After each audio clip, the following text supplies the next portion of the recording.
Hello বন্ধুরা, তোমাদের সবাইকে আসসালামু আলাইকুম। আশা করি সবাই ভালো আছো।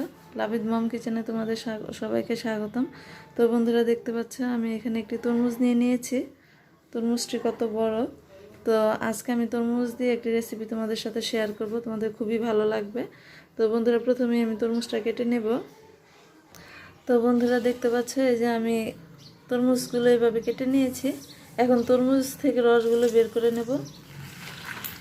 এগুলো ইচ্ছে করলে ব্লেন্ডারে ব্লেন্ড করা যেত, কিন্তু ব্লেন্ডারে ব্লেন্ড করলাম না। ব্লেন্ডারে ব্লেন্ড করলে একটা সাদা সাদার মতো হয়ে যায়, এই জন্য দেখতে সুন্দর লাগে না কালারটা। এই জন্য হাত দিয়ে রসটা বের করে নেব।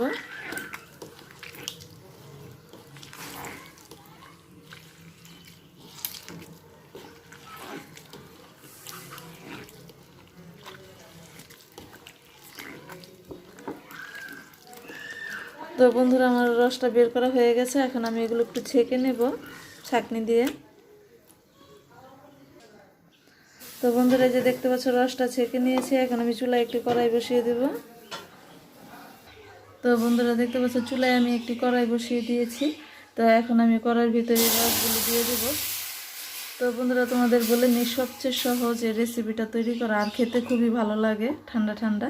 তো আশা করি তোমরা বাসায় অবশ্যই ট্রাই করে দেখবে। তো বন্ধুরা, এই রেসিপিটাতে আগার আগার পাউডার লাগে। তো এখন আমি আগার আগার পাউডারটা নিয়ে নিব। তো বন্ধুরা, এই যে এই বাটিতে একটু পানি নিয়ে নিয়েছি, আর এখানে আমি আধা চামচের মতো আধা চা চামচের মতো আগার আগার পাউডার দিয়ে দিব। পাউডারটা একটু গুলে নেব, বেশি দিব না, যেহেতু আমার রসটা একদমই কম, এই জন্য।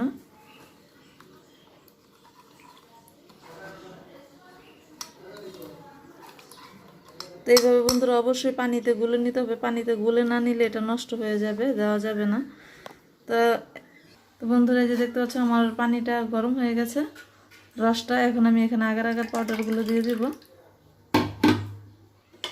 আগার আগার পাউডারটা দিয়ে একটু ভালো করে নাড়তে হবে।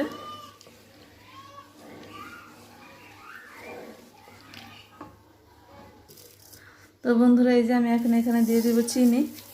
তো বন্ধুরা, চিনিটা অবশ্যই দিতে হবে, আর যার যার স্বাদ মতো চিনিটা দিবেন মিষ্টি অনুযায়ী। তো এখন আমি এটাকে আরেকটু নেড়ে চেড়ে চুলা থেকে নামিয়ে নেব, বেশি কোনো হওয়ার প্রয়োজন নেই।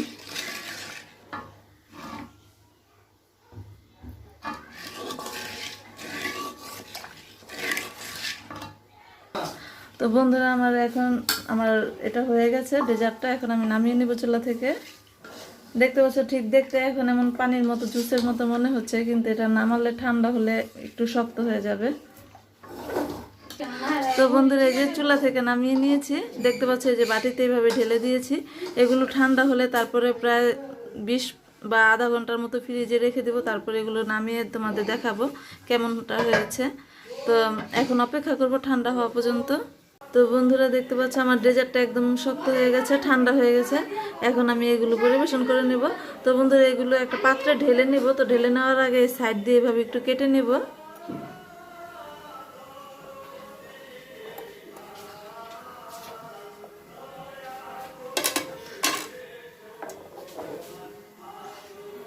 তো এখন এটা একটি প্লেটের ভিতরে এভাবে ঢেলে নেব।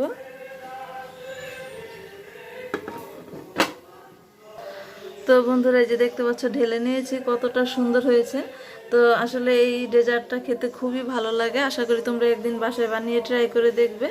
তো আজকে এই পর্যন্তই। সবাইকে ধন্যবাদ আমার ভিডিওটি দেখার জন্য। আসসালামু আলাইকুম, আল্লাহ হাফেজ।